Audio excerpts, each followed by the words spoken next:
Welcome to Fireside Chats with Erin. I'm Erin, the president of the Canada Grains Council and your host for this podcast. It's been a year since we recorded our last season, and now that I'm settled into my new role with the Canada Grains Council, I want to use this platform to explore grain sector priorities that reflect the Council's work here at home and around the world. Together, we will explore issues and ideas with policymakers and industry influencers. And today, I'm very pleased to be joined by Mary Ellen Smith. Mary Ellen became the Minister Counselor in the USDA's Office of Agricultural Affairs at the U.S. Embassy in Ottawa in July of this year. Prior to arriving in Canada, Mary Ellen was the Deputy Administrator for Foreign Affairs, with responsibility for managing the FAS's Foreign Service Corps and the foreign operations in the USDA's 98 overseas offices. She previously served tours in Moscow, The Hague, Brussels. In these roles, she led market promotion activities and trade policy initiatives in the European Union, Sweden, the Netherlands, Belgium, Denmark, Norway, Finland, Iceland, and Russia. She also served as a director at the Office of the U.S. Trade Representative, Executive Office of the President. Mary Ellen is a fifth-generation Californian with a bachelor's degree in agricultural economics from the University of California, Davis, and has a master's degree in business administration. After graduation, she joined the Foreign Agriculture Service and was commissioned as a Foreign Service Officer. She and her husband, Matthew, have two daughters, Kayla and Sydney. Mary Ellen, thank you for stopping by for a Fireside Chat. I'm so thrilled to be here, Erin. It's been wonderful coming to Canada. It's been great connecting with all the industry. In fact, getting to talk to the industry and producers is by far my favorite part of the job. Well, and I understand too, you had an opportunity to do that. I know you and I met fairly early on in your tenure. You've met with a number of sector stakeholders since then, and I think maybe you've even had an opportunity yet to get out to a few farms, or is that something you're looking forward to doing in the spring? I've gotten out to a few farms, I've gotten out to a few conferences, and I have to say the conference that I was with you and PEI was up there with one of my favorites. I felt like it was a fantastic reunion with the old friends there from the EU and the new personalities I'm just getting to know from Canada. And there were some of my favorite people there from USDA as well, USDA past and present.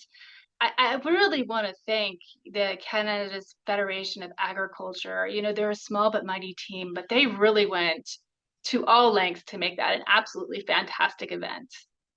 It was, wasn't it? I was there with you. It was the first time that I had attended the North America EU Agriculture Conference, and so was thrilled to know that it was in Canada this year in PEI. And like you, I mean, these are old friends for you, but for me, many new friends, because in my 15 years in this sector, this is the first time that I've had an opportunity to interact with farmers from Canada, from the US, Mexico, and the European Union. So I appreciate that we had an opportunity to connect there. We talked about with our counterparts from across North America and the EU a whole host of issues, some quite controversial in nature. But I was really struck by how much Canadian farmers have in common with their American, Mexican, and European counterparts. And I wondered, what were some of your takeaways from our time together in PEI? You know, I had kind of the same feeling. I have been to many of these conferences, particularly, you know, with the European Union. And, you know, aside from the wonderful personalities and the dedication to the profession, it's rare, very rare, that that we all align on so many issues. And I did see a common theme throughout Mhm. that conference where we were coming together. You know, I'm used to more sparring at these events where there's a little bit more controversy. What I saw there was, you know, the shared pride and I guess passion that we always see from producers, but an undercurrent of distress.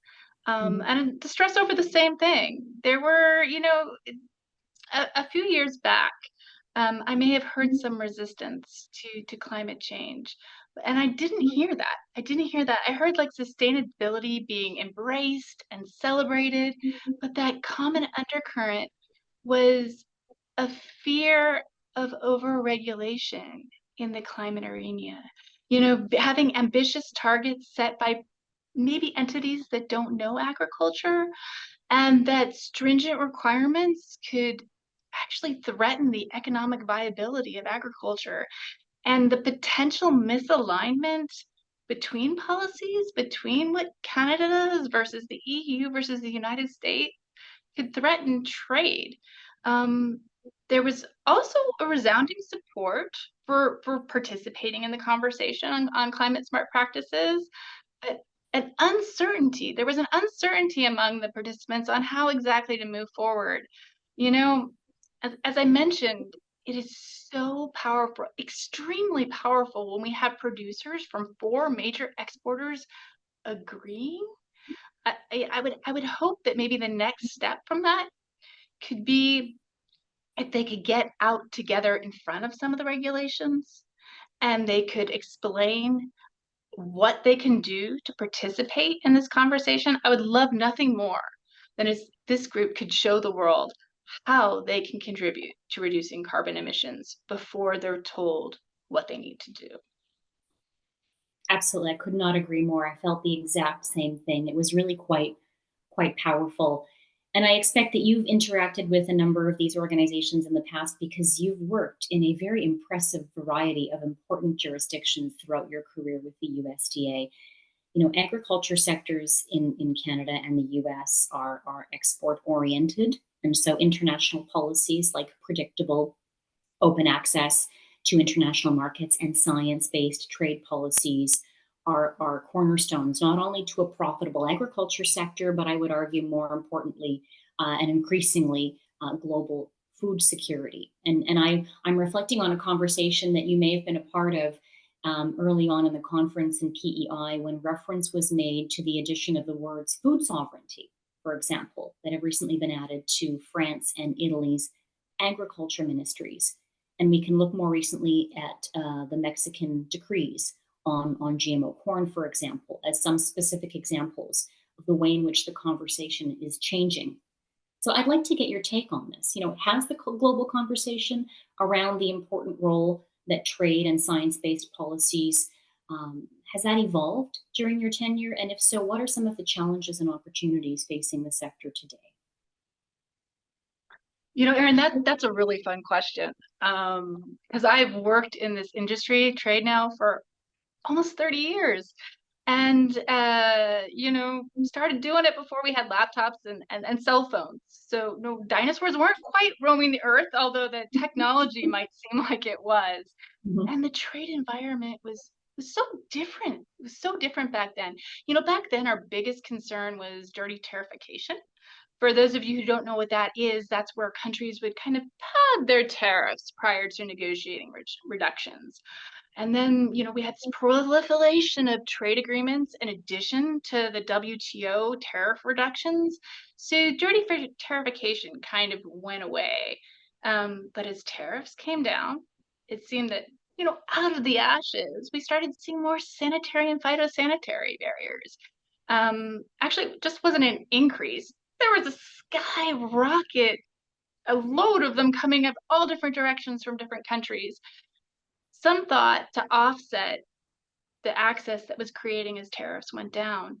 And that's when the importance of scientific international standards really rose to the forefront of the discussion.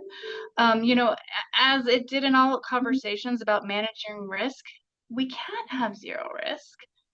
There was that period where we were hearing things about the precautionary principle or multifunctionality, but any scientist can tell you that zero risk is an impossibility, right?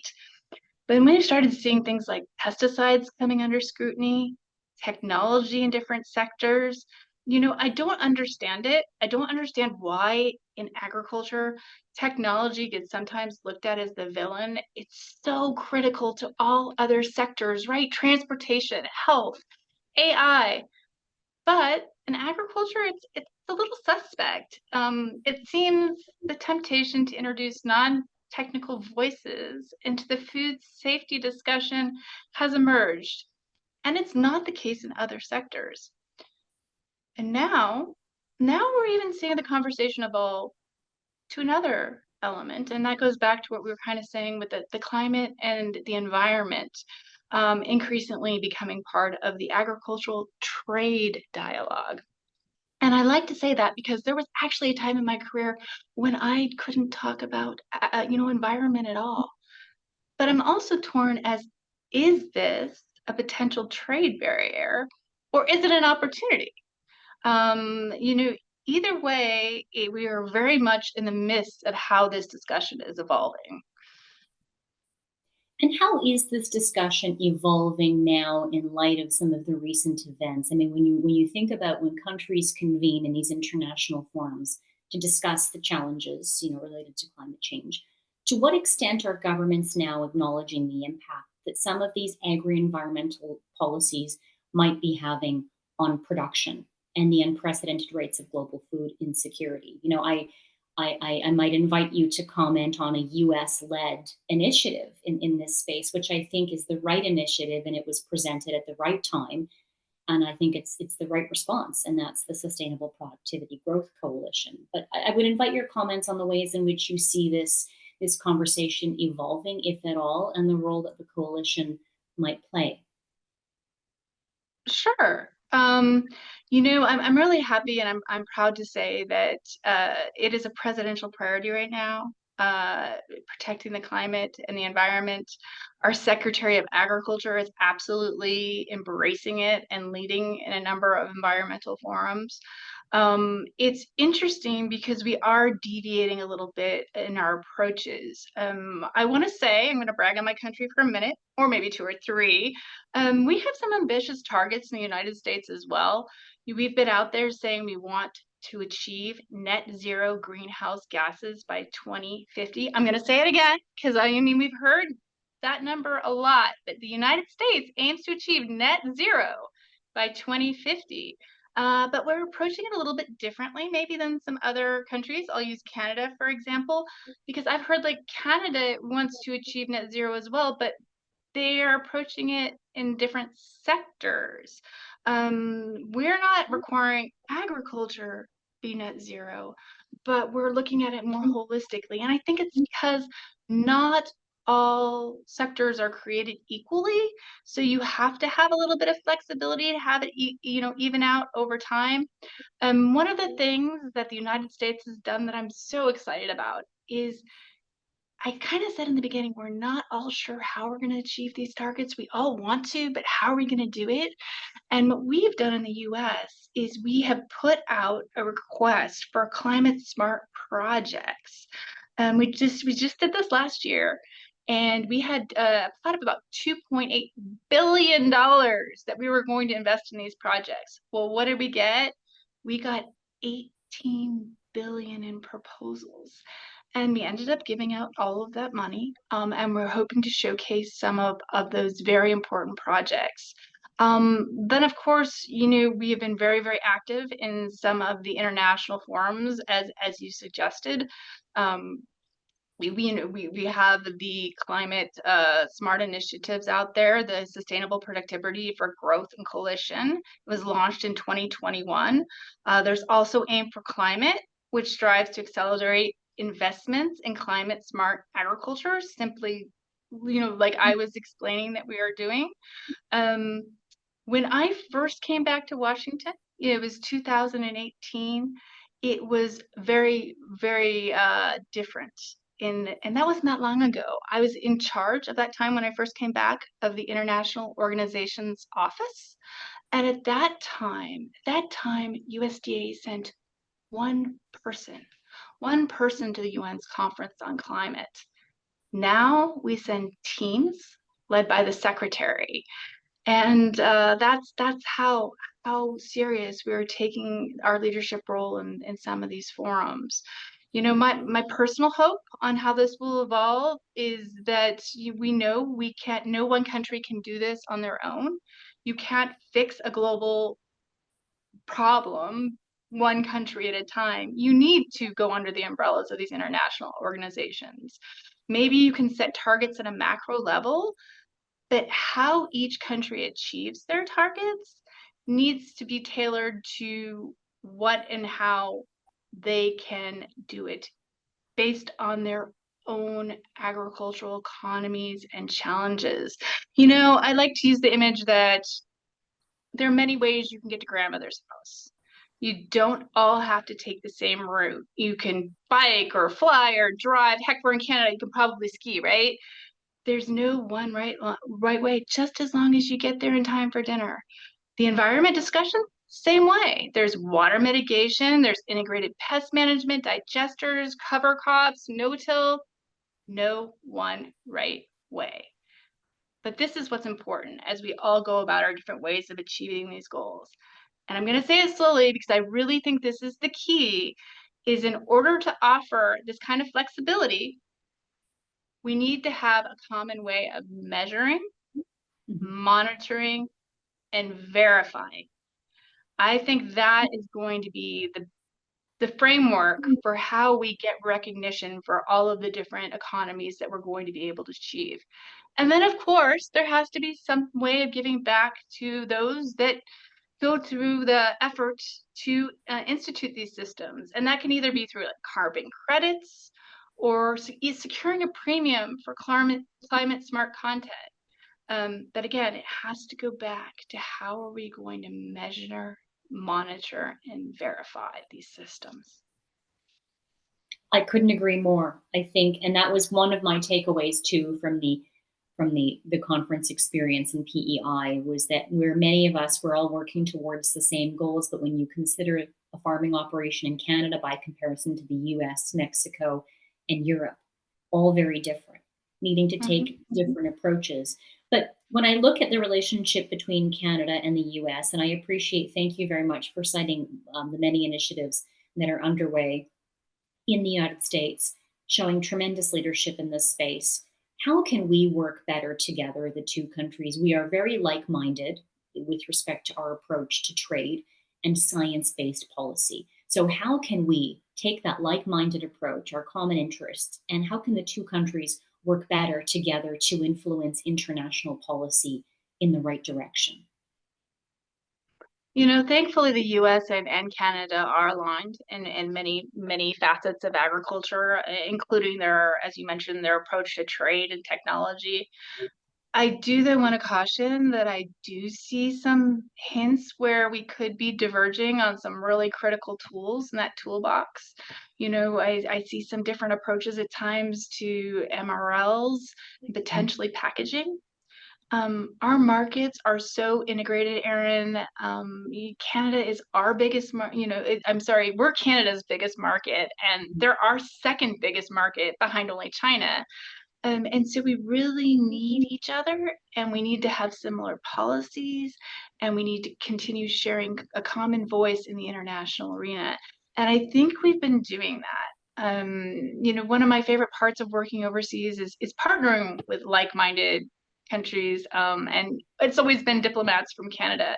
So it's so excited for me to be like here now, trying to come together with strategies on how we can approach these very important questions in the international fora.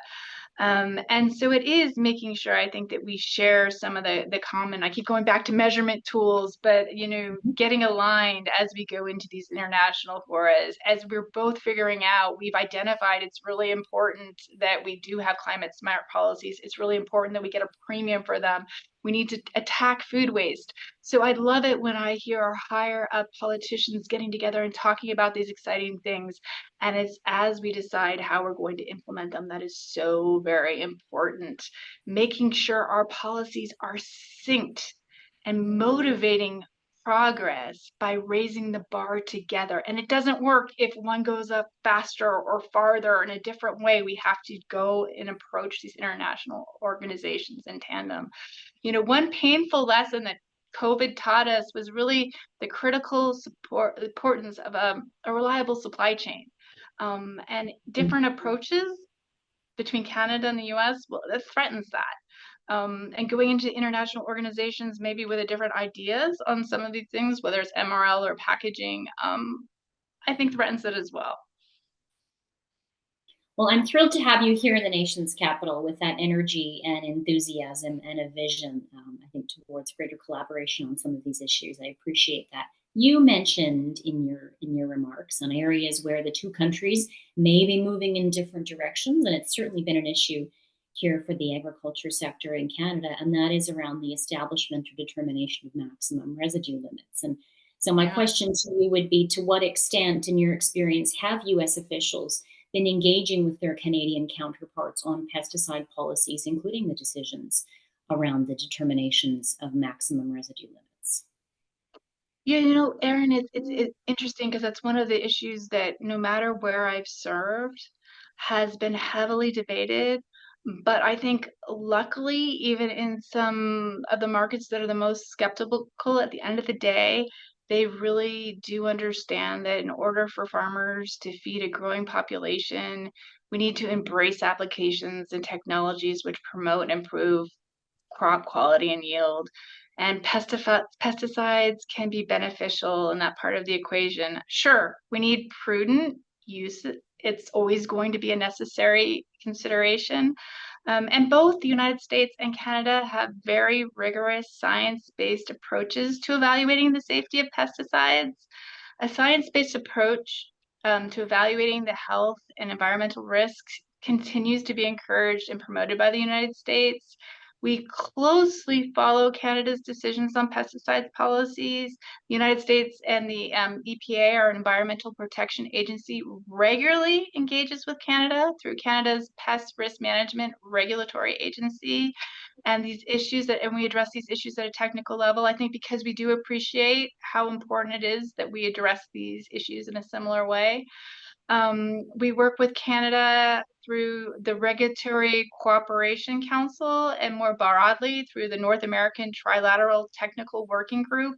I mean, these are very technical organizations, but so important. Maintaining a strong scientific approach to evaluating and regulating pesticides is imperative to maintaining global agricultural trade and encouraging food security.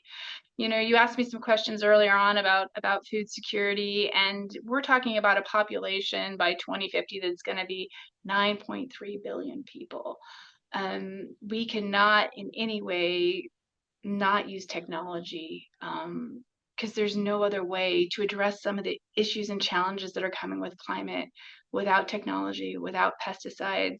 We can't tie one hand of the farmer behind its back. We need to arm them. Because food security, as we've seen in these recent times with COVID and supply chains and the war with Ukraine, it's very, very real.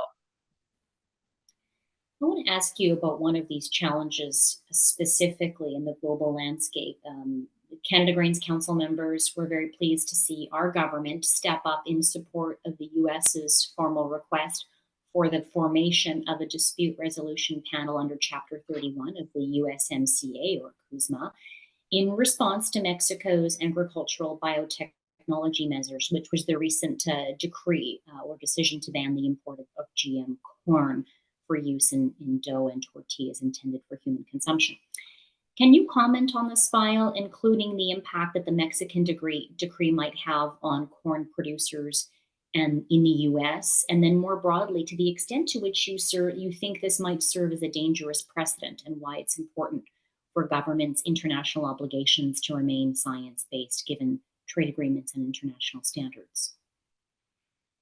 Sure. USMCA is one of my favorite things to talk about. Maybe not our disputes under USMCA, but USMCA, or as you said, otherwise known as CUSMA, is so vitally important to North America's agricultural trading relationship.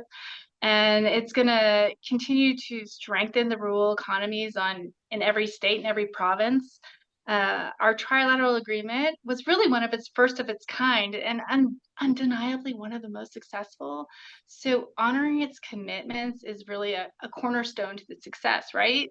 Respecting maybe I should say actually adhering to the principles, such as the sanitary and phytosanitary chapter, which is the one that you're referring to, is included in NCA, not only to safeguard our trilateral relationship, but it has impacts well beyond its borders, and you kind of alluded to that. And this is why when we were negotiating this very, very important agreement that we included dispute settlement. We knew we weren't always going to agree. And this is one of those times, Erin. I like to reflect on what our ambassador says when he talks about the USMCA. He likes to think of it as we're all a family. And think about your family. At least I know in my family, we have disagreements. Yeah, we do. Absolutely. And that doesn't mean that we're dysfunctional or we're not harmonious. It means that we're human. And the question is, so how do you resolve these disagreements? Well, with USMCA and Kuzma, look at it. The three of us can't even agree what to call it, right? But we have value and we value each other as partners. And we tend to use the trade dispute resolution as a mechanism to help us with those disputes in a manner that enables us to have a healthy ongoing relationship and grow and come together even as we go through some of these difficult times. So, Canada is going to stand by our side as we talk about the importance of technology. It's one of our most impactful tools at increasing yields.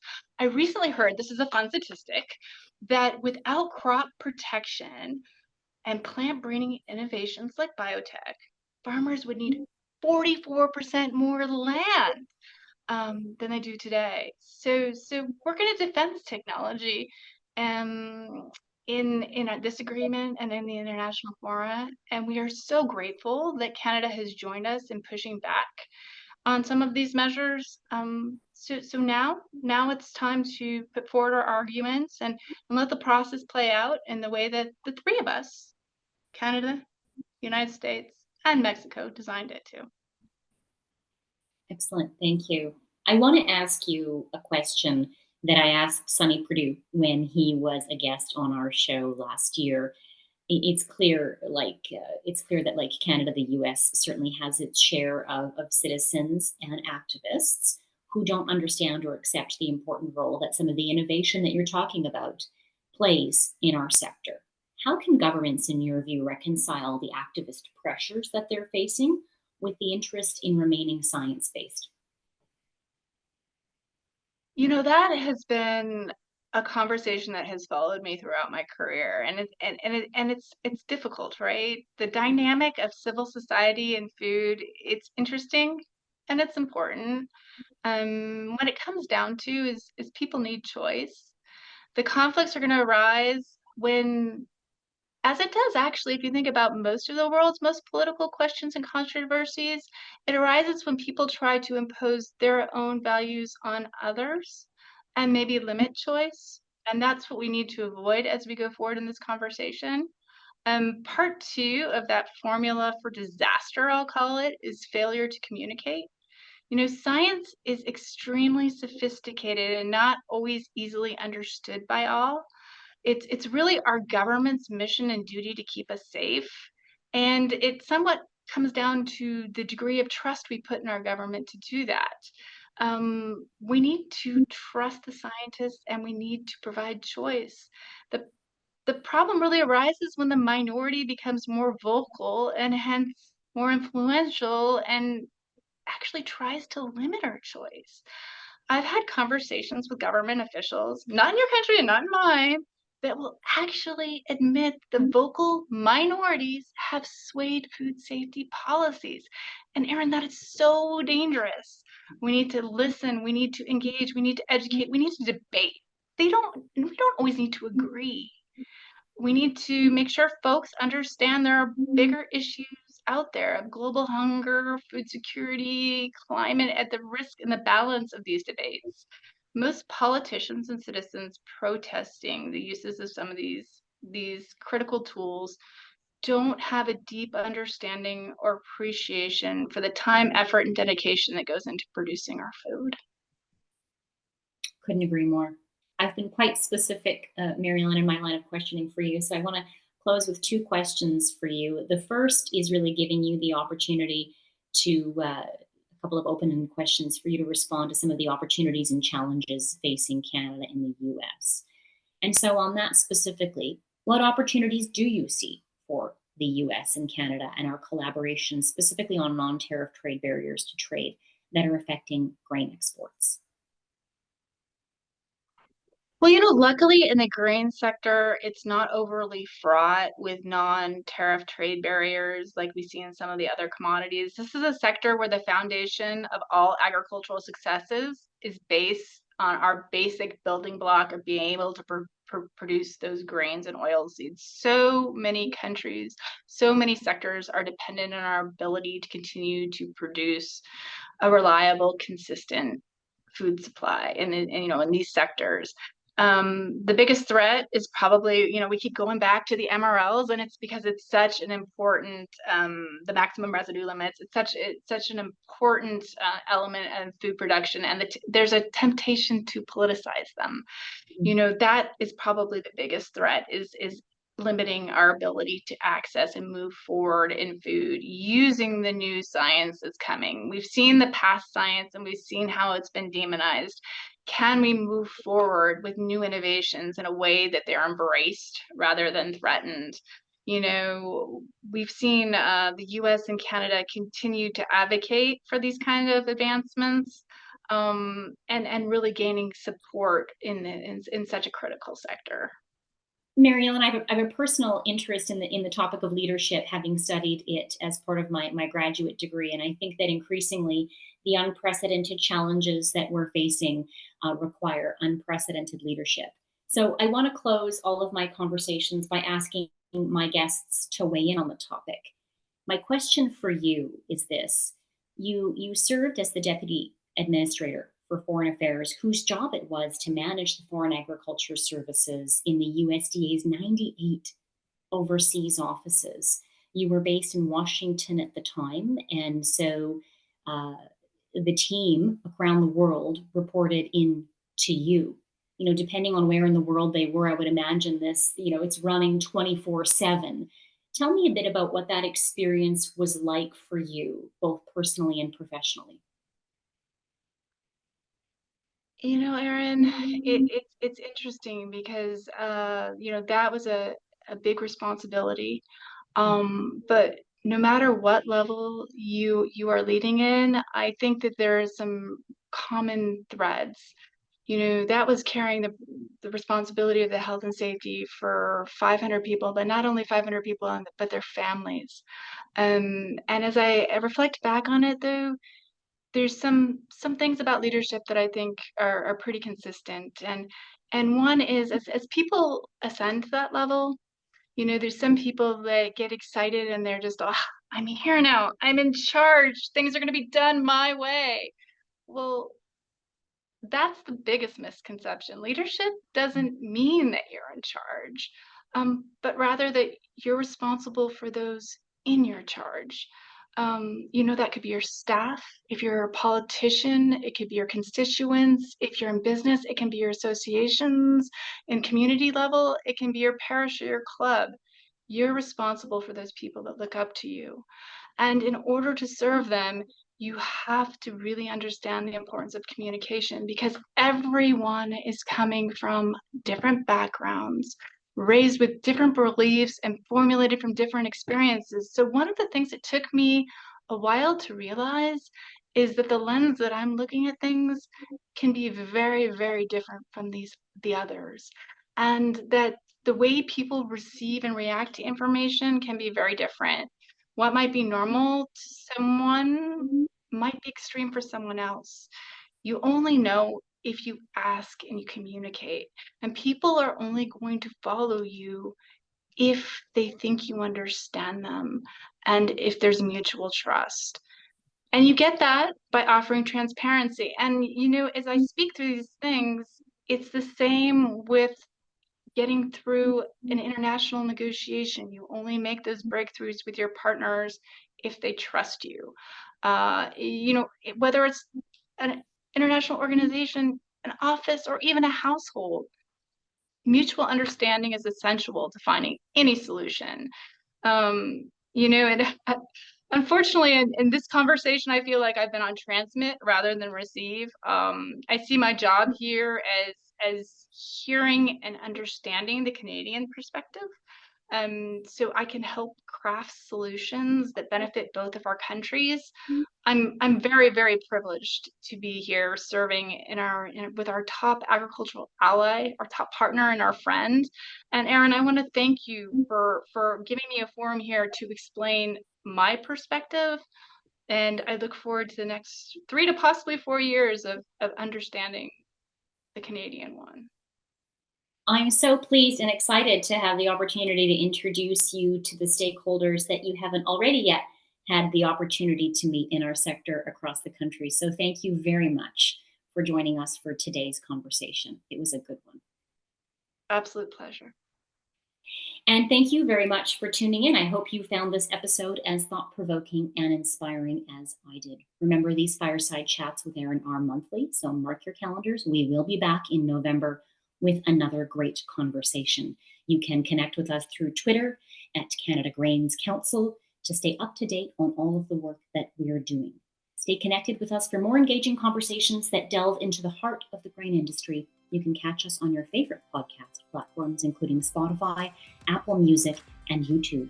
And just search for Fireside Chats with Erin and hit the subscribe button so you never miss an episode. Until next time.